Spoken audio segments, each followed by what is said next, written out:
Assalamualaikum warahmatullahi wabarakatuh. Perkenalkan, kami dari Program Studi Teknik Industri Fakultas Teknik dan Ilmu Komputer Universitas Potensi Utama. Kami dari kelompok 5 dengan saya sendiri Bayu Amangkubowo sebagai ketua. Saya Togi Ardian. Saya Muhammad Rafi Firmansyah. Saya Rizky Ariandi. Saya Ria Maharani. Saya Dinda Sinaga. Saya Arvina Putri Sabrina. Kami akan mempresentasikan apa?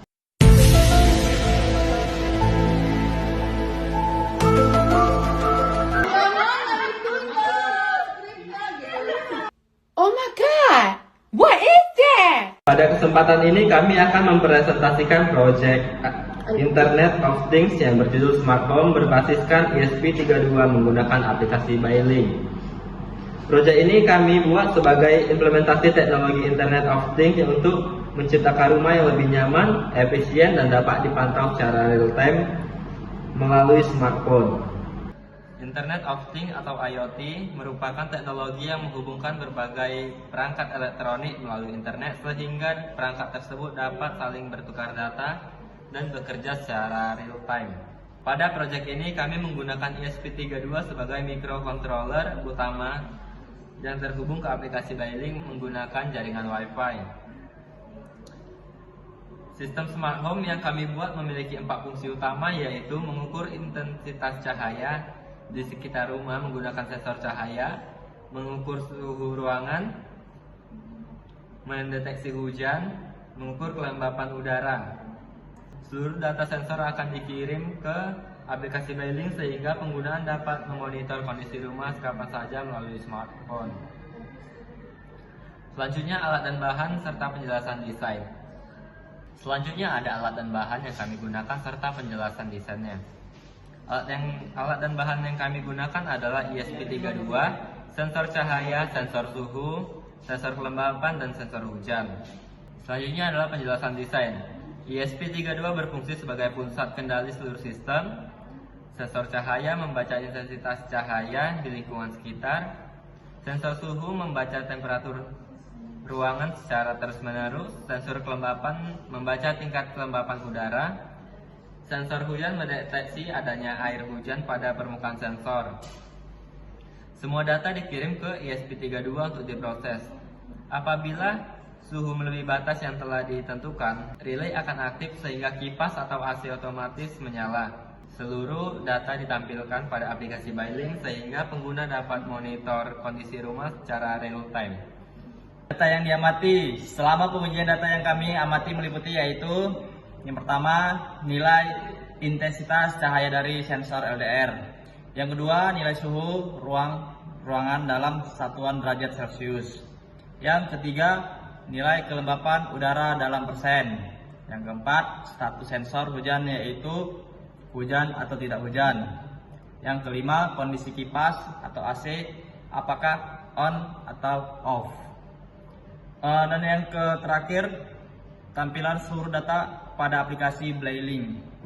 Dari hasil pengujian sensor cahaya maupun membaca perubahan intensitas cahaya dengan baik, sensor suhu berhasil mengaktifkan kipas secara otomatis jika suhu melewati batas yang telah ditentukan. Sensor hujan mampu mendeteksi air dan mempergerakan servo sehingga kanopi menutup secara otomatis. Sensor kelembapan juga berhasil menampilkan nilai kelembapan secara real time di aplikasi Bailink.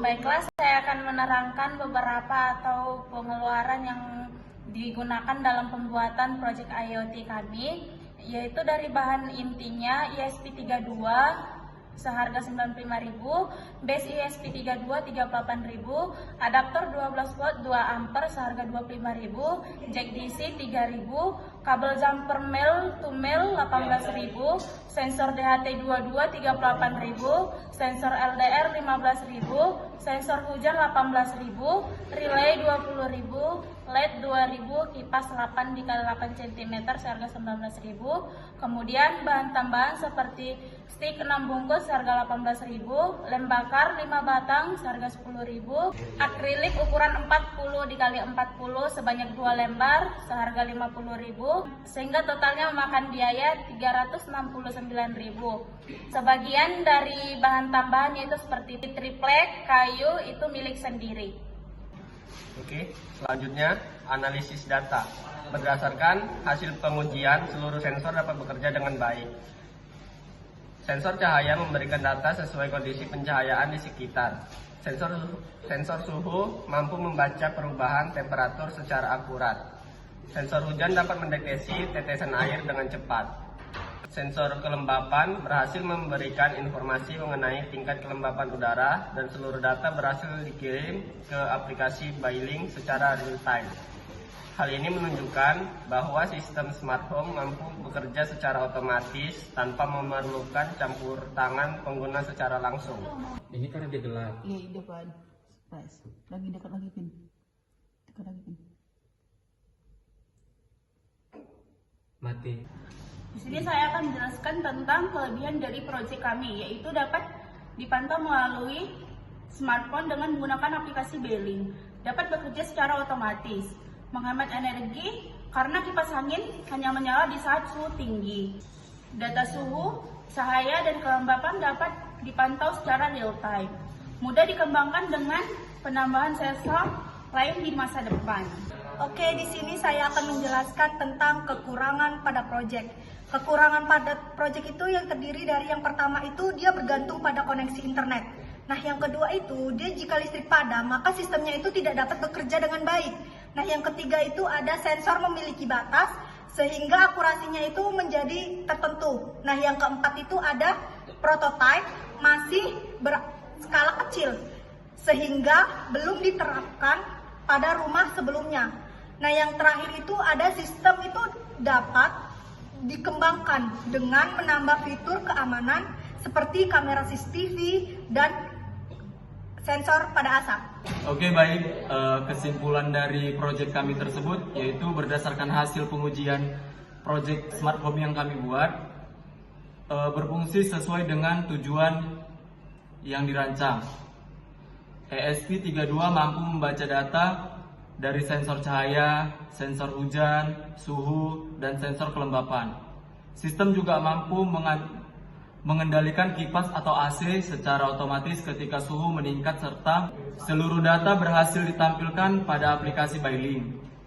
Sehingga kondisi rumah dapat dipantau secara real time melalui smartphone.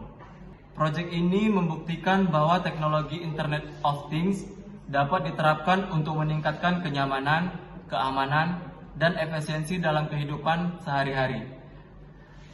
Oke, sebagai penutupnya, demikian presentasi dari kelompok kami mengenai proyek smart home berbasis IoT.